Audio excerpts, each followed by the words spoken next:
ಮೈಸೂರು ದಸರಾ ಅಂತ ಅಂದ್ರೇನೆ ಸಡಗರ ಸಂಭ್ರಮ.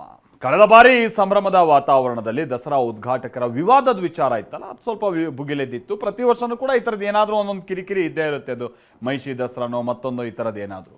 ಬಟ್ ಈ ಬಾರಿ ದಸರಾ ಮಹೋತ್ಸವದಲ್ಲಿ ಕಂಬಳ ಆಯೋಜಿಸ್ತಾ ಇರುವಂಥ ವಿಚಾರ ಇದೆಯಲ್ಲ, ಇದೇ ಬಹಳ ಕೋಲಾಹಲವನ್ನು ಸೃಷ್ಟಿಸಿದೆ. ಖುದ್ದು ಮೈಸೂರು ಕೊಡಗು ಸಂಸದರು ಕೂಡ ಕಂಬಳ ಆಯೋಜಿಸಬಾರ್ದು ಅಂತ ಹೇಳಿದ್ದಾರೆ, ಸರ್ಕಾರಕ್ಕೆ ಒತ್ತಾಯ ಮಾಡಿದ್ದಾರೆ. ಮತ್ತೊಂದು ಕಡೆ ಮುಖ್ಯಮಂತ್ರಿಗಳೇ ಇದ್ರ ವಿಚಾರವಾಗಿ ಬಹಳ ಇಂಟ್ರೆಸ್ಟೆಡ್ ಇದ್ದಾರೆ ಅನ್ನೋದು ಗೊತ್ತಾಗ್ತಾ ಇದೆ.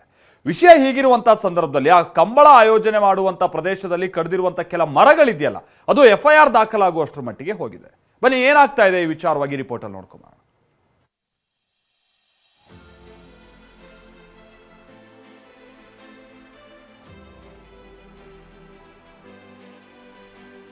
ರಾಜ್ಯ ಸರ್ಕಾರ ಮೈಸೂರು ದಸರಾದಲ್ಲಿ ಈ ಬಾರಿ ಕಂಬಳ ಆಯೋಜನೆ ಮಾಡಿದೆ.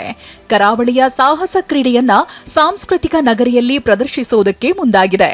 ಆದರೆ ಸರ್ಕಾರದ ಈ ನಡೆಗೆ ಪರವಿರೋಧದ ಚರ್ಚೆ ಶುರುವಾಗಿದೆ. ವಿರೋಧಗಳಿಗೆ ಡೋಂಟ್ ಕೇರ್ ಎಂದಿರುವ ರಾಜ್ಯ ಸರ್ಕಾರ ಸಾತಗಳ್ಳಿಯ 30 ಎಕರೆಯಲ್ಲಿ ಕಂಬಳಕ್ಕೆ ಸಿದ್ಧತೆ ಚುರುಕುಗೊಳಿಸಿದೆ.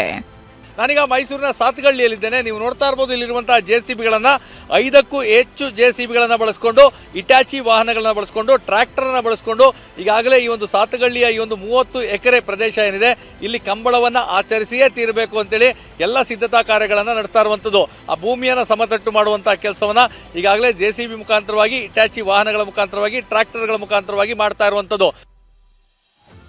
ಇಷ್ಟೆಲ್ಲದರ ನಡುವೆ ಮೈಸೂರು ದಸರಾ ಕಂಬಳ ವಿವಾದಕ್ಕೆ ಕಾನೂನು ಸಂಕಷ್ಟ ಎದುರಾಗಿದೆ. ದಸರಾ ಕಂಬಳಕ್ಕೆ ಗುರುತಿಸಿದ್ದ ಜಾಗದಲ್ಲಿ ಮರ ಕಡಿದಿರೋ ಆರೋಪ ಕೇಳಿಬಂದಿದೆ. ಯುವಜನ ಸಬಲೀಕರಣ ಇಲಾಖೆ ಉಪನಿರ್ದೇಶಕ ಸೇರಿ 3 ಆರೋಪಿಗಳ ವಿರುದ್ಧ FIR ದಾಖಲಾಗಿದೆ. ನಾನೀಗ ಅದೇ ಸ್ಥಳದಲ್ಲಿದ್ದೇನೆ. ನೀವು ನೋಡ್ತಾ ಇರಬಹುದು, ಈ ಒಂದು ಸ್ಥಳವನ್ನ ಸುಮಾರು 30 ಎಕರೆ ಭೂ ಪ್ರದೇಶದಲ್ಲಿರುವಂತಹ ಸಾತಗಳ್ಳಿಯ ಈ ಒಂದು ಜಾಗವನ್ನ ಕಂಬಳದ ಆಚರಣೆಗೆ ರಾಜ್ಯ ಸರ್ಕಾರ ಆಯ್ಕೆಯನ್ನ ಮಾಡಿಕೊಂಡಿದೆ. ಒಂದು ವೇಳೆ ಇಲ್ಲಿ ಕಂಬಳ ಆಚರಣೆ ಆಗಬೇಕು ಅಂತ ಹೇಳಿದ್ರೆ ಈ ಮರ ಗಿಡಗಳನ್ನೆಲ್ಲ ತೆಗೆದು ಸಮತಟ್ಟಾದಂತಹ ಪ್ರದೇಶವನ್ನ ಮಾಡಬೇಕಾಗ್ತದೆ.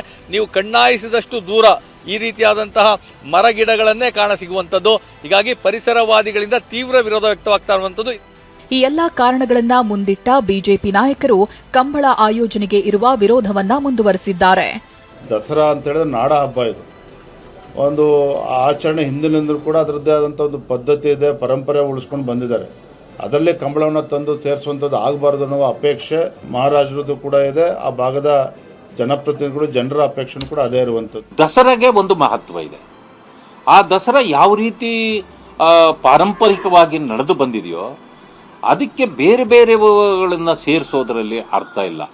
ಇನ್ನು ದಸರಾದಲ್ಲಿ ಕಂಬಳ ನಡೆಸೋ ವಿಷಯಕ್ಕೆ ಜಿಲ್ಲಾ ಉಸ್ತುವಾರಿ ಸಚಿವ ಯತೀಂದ್ರ ಸಹ ತಮ್ಮ ಅಭಿಪ್ರಾಯ ಹೊರಹಾಕಿದ್ದಾರೆ. ದಸರಾದಲ್ಲಿ ಕಂಬಳ ಮಾಡಬೇಕು ಅನ್ನೋದು ಸಿಎಂ ತೀರ್ಮಾನ ಮಾಡಿದ್ದಾರೆ ಎಂದಿದ್ದಾರೆ. ನಾವು ಕಂಬಳನ ಮಾಡಬೇಕು ಅಂತೇಳಿ ಮುಖ್ಯಮಂತ್ರಿಯವರು ತೀರ್ಮಾನ ಮಾಡಿದ್ದಾರೆ. ಸೊ ಹಾಗಾಗಿ ಕಂಬಳ ನಡೆಯುತ್ತೆ. ಮತ್ತೆ ಕರ್ನಾಟಕದ ಯಾವುದೇ ಮೂಲೆಯಲ್ಲಿ ಯಾವುದೇ ಒಂದು ಪ್ರದೇಶದ ಸಂಸ್ಕೃತಿಗೆ ಸೇರಿದಂಥ ಕ್ರೀಡೆ ಅಥವಾ ಆಚರಣೆ ಇರ್ಬೋದು, ಅದನ್ನ ಇಡೀ ಕರ್ನಾಟಕಕ್ಕೆ ಪರಿಚಯಿಸೋದ್ರಿಂದ ಒಳ್ಳೆಯದೇ ಆಗುತ್ತೆ ಹೊರತು ಅದರಿಂದ ತಪ್ಪೇನಿಲ್ಲ. ಸದ್ಯಕ್ಕೆ ಕಂಬಳ ಕ್ರೀಡೆ ವಿಷಯ ರಾಜಕೀಯ ಜಟಾಪಟಿಗೂ ಕಾರಣವಾಗಿದೆ. ಮತ್ತೊಂದು ಕಡೆ ಕಂಬಳ ಆಯೋಜನೆ ವಿರೋಧಿಸಿ ಮೈಸೂರಿನಲ್ಲಿ ಪ್ರತಿಭಟನೆ ನಡೆದಿದೆ. ಕನ್ನಡ ಚಳವಳಿ ವಾಟಾಳ್ ಪಕ್ಷದ ಅಧ್ಯಕ್ಷ ವಾಟಾಳ್ ನಾಗರಾಜ್ ಹೋರಾಟ ಮಾಡಿದ್ದಾರೆ.